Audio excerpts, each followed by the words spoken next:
வணக்கம் நண்பர்களே, இன்னைக்கு மனம் குத்தி பறவை அந்த திரைப்படத்தோட விமர்சனத்தோட வந்து உங்களை சந்திக்கிறேன். சிவகார்த்திகேயன், ஆத்மியா, வெண்ணிலா சூரி, வெண்ணிலாடை மூர்த்தி, இன்னும் பலர் நடிச்சிருக்கிற படம். இந்த படத்தை இயக்கியவர்கள் வந்து எழில், தீபாவளி, துலாமும் துள்ளும் இந்த மாதிரி படங்களை இயக்கியவர். இந்த படத்துக்கு ஒரு மியூசிக் டைரக்ஷன் பண்ணியிருக்கிறவர் வந்து இமான் அப்படின்ட்டு. சினிமோட்டோகிராஃபி சுஜேஷ்னு நினைக்கிறேன் அவர் பண்ணியிருக்காரு.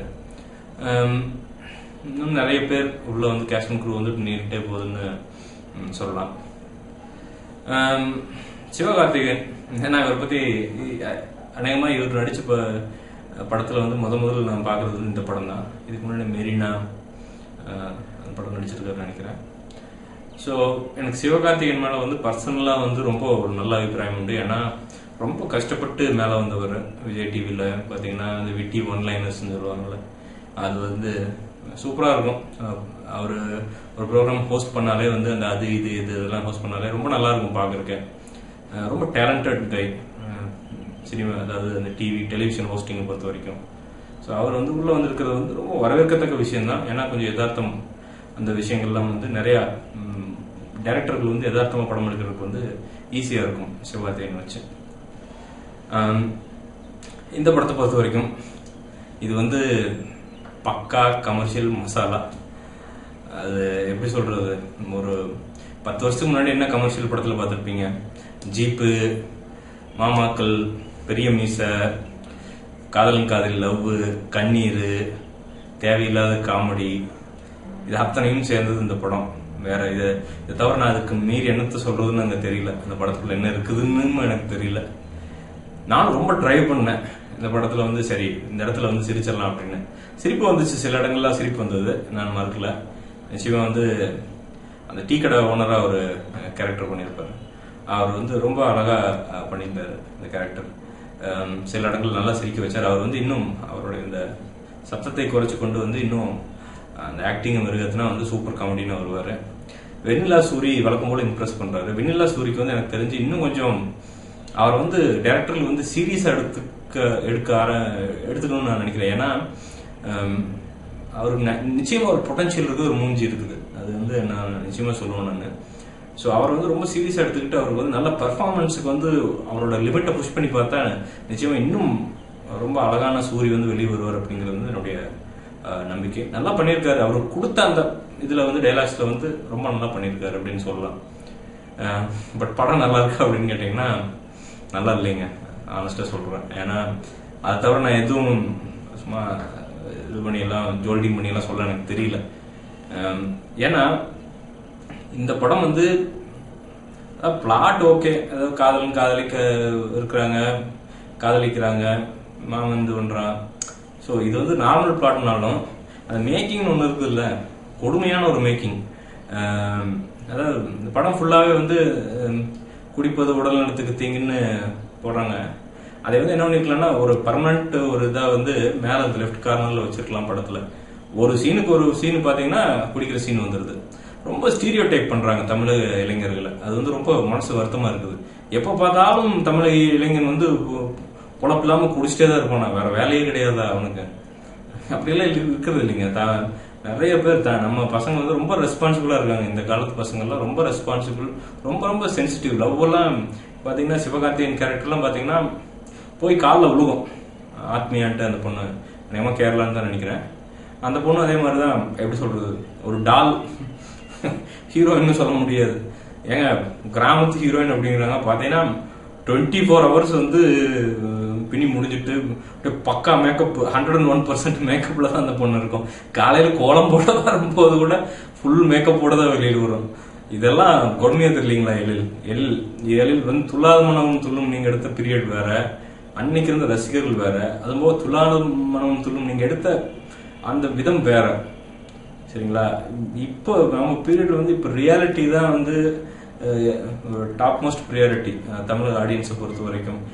நீங்க கமர்ஷியல் படமே எடுத்தாலும் கொஞ்சம் ரியாலிட்டி இருக்கணும், கொஞ்சம் லாஜிக் இருக்கணும், இதெல்லாம் இருக்கணும். இந்த படத்துல எதுவுமே என்னால பார்க்க முடியல. நானும் எங்கேயும் தேடி பார்த்தேன். தமாஷா தான் இருக்குது, கடத்துறது எதுவுமே வந்து சீரியஸாவே இல்லை. அதுவும் போய் ஹீரோ அவ்வளவு நீங்க கெஞ்சுவாங்கன்னு நினைக்கிறீங்களா? எனக்கு தெரியல. ஏன்னா ஒரு லவர் கிட்ட கடைசி வரைக்கும் கெஞ்சிட்டே இருப்பாரு. இன்னொன்னு, எனக்கு சிவகார்த்திகேயன் வந்து இரிட்டேட் பண்ணல, பட் அவருக்கு கொடுத்துருக்க அந்த டைலாக்ஸ் வந்து அவரே வந்து நம்மளை வந்து சில இடத்துல ஹேட் பண்ண வச்சிருந்து. என்னடா அவன் ஸ்டார்டிங் டு கடைசி வரைக்கும் வந்து சும்மா காமெடியாவே ஏதோ பேசிட்டே இருக்கிறானே, இதான் ஒண்ணு சீரியஸா பண்ண மாட்டான். அதாவது லவ் பண்றாங்க, சரி ஒரு 5 சீன் காமெடி வருது, ஃபைன். ஆனா அந்த 6வது சீன் அப்படிங்கிறது அந்த ஃபீல்ங்கிறது ஒரிஜினல் ஃபீல் வரணும்ல. அதெல்லாம் எதுவுமே வந்து பிலீவபிள் இல்ல அவரோட பெர்ஃபார்மன்ஸ். நான் சொல்றது சிவகார்த்திகேயன் ஒரு எமோஷன்னா அந்த எமோஷன் இல்ல, ரொம்ப குறும்புத்தனம்னா ஒரு மாதிரி எப்படி சொல்றது, சென்சிபிளான குறும்புத்தனம் இல்ல, ஒரு மாதிரி எரிச்சல் ஊட்டுகிற குறும்புத்தனம் இருக்குது அந்த சீன் எல்லாம். ஸோ இது வந்து சிவகார்த்திகேயன் தப்பா இல்லை டைரக்டர் தப்பா எனக்கு தெரியாது. ஏன்னா அவங்க தான் டைரக்ட் பண்ணி நடிச்சது. ஏன்னா ஸோ அவங்களுக்கு தான் தெரியும் என்ன யார் தப்புன்னு. பட் சிவகார்த்திகேயன் எனக்கு ஆஸ் அ வெல்விஷர், நான் வந்து நீங்க பெரிய ஆளா வரணும்னு நான் எதிர்பார்க்கிறேன், நம்புறேன். ஸோ ஆஸ் அ வெல்விஷர் நான் உங்களுக்கு சொல்றது என்னன்னா, தயவு செஞ்சு வந்து நிறைய படங்களை சைன் பண்றத வந்து அந்த விஷயத்தை வந்து கான்சன்ட்ரேட் பண்ணாம படத்தை வந்து ரொம்ப ரொம்ப வெயிட் பண்ணி பிக் பண்ணுங்க அப்படிங்கறத என்னுடைய பெஸ்ட் அட்வைஸ். ஏன்னா இவ்வளவு நாள் நீங்க கஷ்டப்பட்டு உழைச்சு மேல வந்தது எல்லாமே வந்து ஒரு 2-3 படத்துல வீணா போயிடும். அப்புறம் உங்களை வந்து காமெடிக்கு மட்டும் கூப்பிட ஆரம்பிச்சிருவாங்க. C you are best comedian, அது வந்து நான் எதுவுமே சொல்ல, உங்களுக்கு டைலாக்ஸ் கொடுத்தா பிரிச்சு மேய்ஞ்சிருவீங்க. பட் தென் ஒரு லீட் ரோல் அப்படின்னு வரும்போது வந்து காமெடி மட்டுமே எல்லாம் வச்சு நிச்சயமா வராது. ஒரு 2 சீனாவது சீரியஸா டெலிவரி பண்ணி ஒரு எப்படி சொல்றது மனசை நெகிழ வைக்கிறதுக்கு வந்து உங்களுக்கு கெப்பாசிட்டி வேணும். ஸோ அதை வந்து நீங்க புரிஞ்சுக்குவீங்களா? இன்னும் இம்ப்ரவைஸ் பண்ணணும். ஆனஸ்டா அது இம்ப்ரவைஸ் பண்ணாதான் வந்து வேலைக்கு ஆகும்.